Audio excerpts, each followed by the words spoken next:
Grace, and this is my grandmother. Hi, I'm Bessie. I'm her silly grandmother, and we just have a ball. I invited you here tonight to witness a live track-by-track of the album I'm releasing, Pretty Boy Floyd. And it's a posthumous album by my grandfather, and if you follow me on any social media, I'm sure that you've noticed me promoting it nonstop. And this is the actual physical copy that's going to be at GRIMEY'S. You need to go pick this up at GRIMEY'S. It's on 8th Avenue in Nashville. And when you do, it's free, which, why wouldn't you get it? And also, these are all the amazing things that are inside this wonderful bag that I hand-painted myself. When you pull it out, it's going to be the CD itself. And then it shows each track on the CD. And then when you open this little sleeve, here's the CD, and it's orange, like my grandfather's star that was always on the hat he always wore.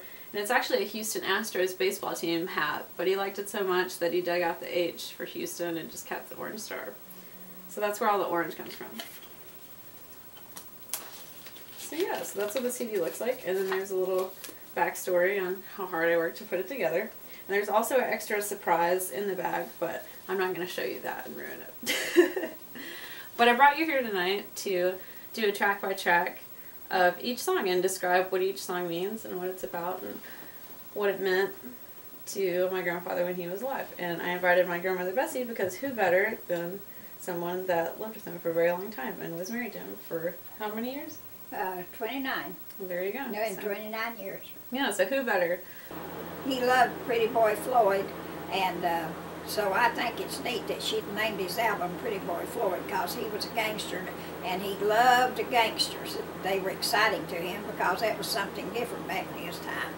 But he was a very good man. He didn't do anything like that, but he loved to hear about what they were doing. Absolutely, yeah. And so I'm glad that you mentioned that because that's definitely why I wanted to call it Pretty Boy Floyd. I felt it was a very fitting title. And in my song, my ballad about my grandfather, it mentions him thinking the life of a gangster was very grand. So, yeah. So check it out. So we're going to start with the first track off of Pretty Boy Floyd, and it's called Holding On To You.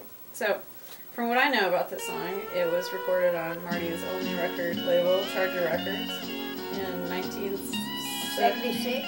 76, yeah. And where was it recorded? It was recorded in Marty's studio. It was 18th Avenue. And they recorded it there, and it was recorded on Erica's mother's birthday. And he went there and he recorded it, and I never will forget, he was so excited to get to go do that. And we sat up and waited till he got back home to hear it and everything, and to hear what all went on. And then they cut the records later on, and they sent us some of it. Yes, and I'll actually show you those later in the video.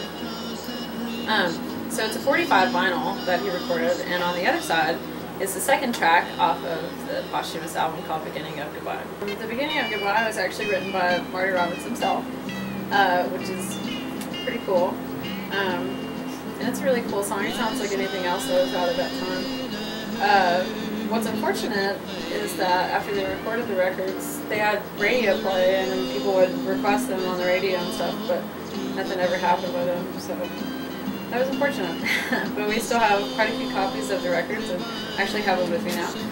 And you can find these also at GRIMEY'S.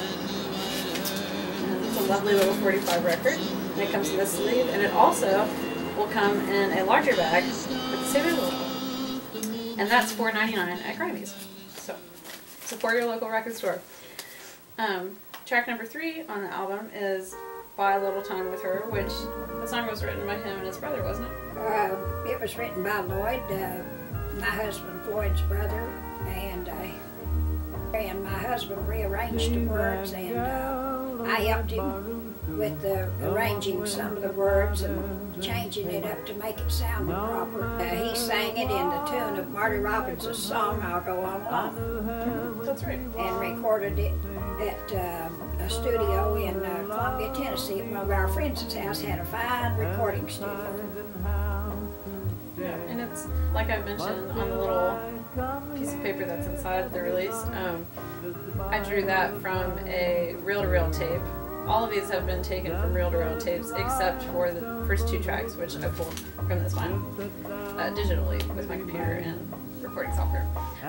But yeah, I pulled the rest of them from my grandmother's reel-to-reel tape player and old reel-to-reel tapes, which is really cool, and it took me a long time to master all of these tracks. So it was a labor of love, and I worked really hard on it, so I really hope that everybody goes out to GRIMEY'S and get it, and especially because it's free. I mean, come on. And it means a lot to me. Track number 4 is called Eyes, and I love this song. I love the way that it starts off. The instrumental in it is just so pretty. I love that song. It's one of my most favorite songs on the album. And I love it because I always think of myself when he sings it, because he does such a fine job on it. I think of myself and my life as I lived my life, and I can look back over it now and see things in my life. I love the song because it kind of fits in my life. Yeah, I think of that too. Track number 5 is called Sand and Shovels, and I really like this song. I mean, I love all the songs on the album, but this one I really like too. It's a neat, very vividly told story about 2 young children that fell in love with each other, right? Yeah, it's about 2 children when they were little and everything, and they grew up neighbors, and they lived close to each other, and they played and everything, and he tells the story of how he saw her one day and she was looking out the window, and he tells how that as she grew older, how his eyes changed as the way he looked at her, different things. And when you listen to the song, you will fall in love with it. It's a beautiful love story of 2 children growing up and becoming as one, the way the song says, but something went bad and they separated, and I'm not going to tell you any more on it because I don't want to run the story, but it's a great love story about 2 children growing up and falling in love. Yes, and how things change when you grow up and get older. But yeah, it's a wonderful story. I love that song. Track 6, and it's called She's Like Heaven, and you wrote that song. Yeah, I wrote She's Like Heaven, and when I lived on Marty Robbins' farm, I got up one morning and I was sitting at my kitchen table. I drank loads of coffee back then. I was sitting there, I was drinking some coffee, and I was sitting there, and I decided, it just came to me, and I wrote the song She's Like Heaven, and my husband recorded it in Marty's studio. That's right. And I love that song. I really love it, I think, because you wrote it, and because it makes me think about, it's about Mom, and it's about you, and I really love that. Yeah. It's really special and sweet, and I just love it. And track number 7, which is the last track on the album, is Boggy Creek Bottomland, which it has no accompanying instruments. It's only my grandfather and his guitar, which is really cool. It's a little bonus track, if you will. And it's a fun, like, really cool song that him and his brother wrote about growing up on the farm. And it's really neat. I love it. It really, like, depicts the time period of growing up in, well, he grew up in the Depression because he was born in 1923. 23. Yeah. So it's pretty crazy, and I mean, he had many stories to tell. So this song is a wonderful story about his childhood and what that was like growing up, and your father being a worker and your mother staying home with you during the day and wanting to be just like Dad and go see what he does, which is hoeing cotton. Yeah, cotton. Yeah.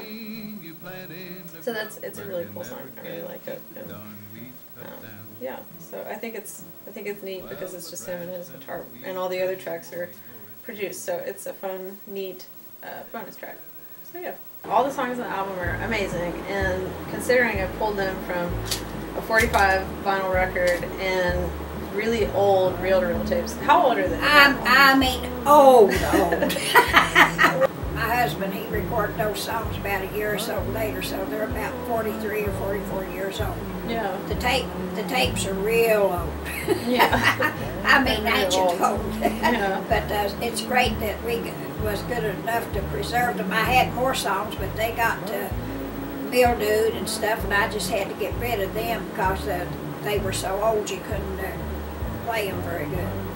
Yeah, so that is unfortunate. So, you know, when tapes deteriorate, you just can't play them. So I'm really excited that those were preserved and well enough for me to be able to digitally transfer them to an MP3 format. I mean, it's amazing. Technology is amazing these days.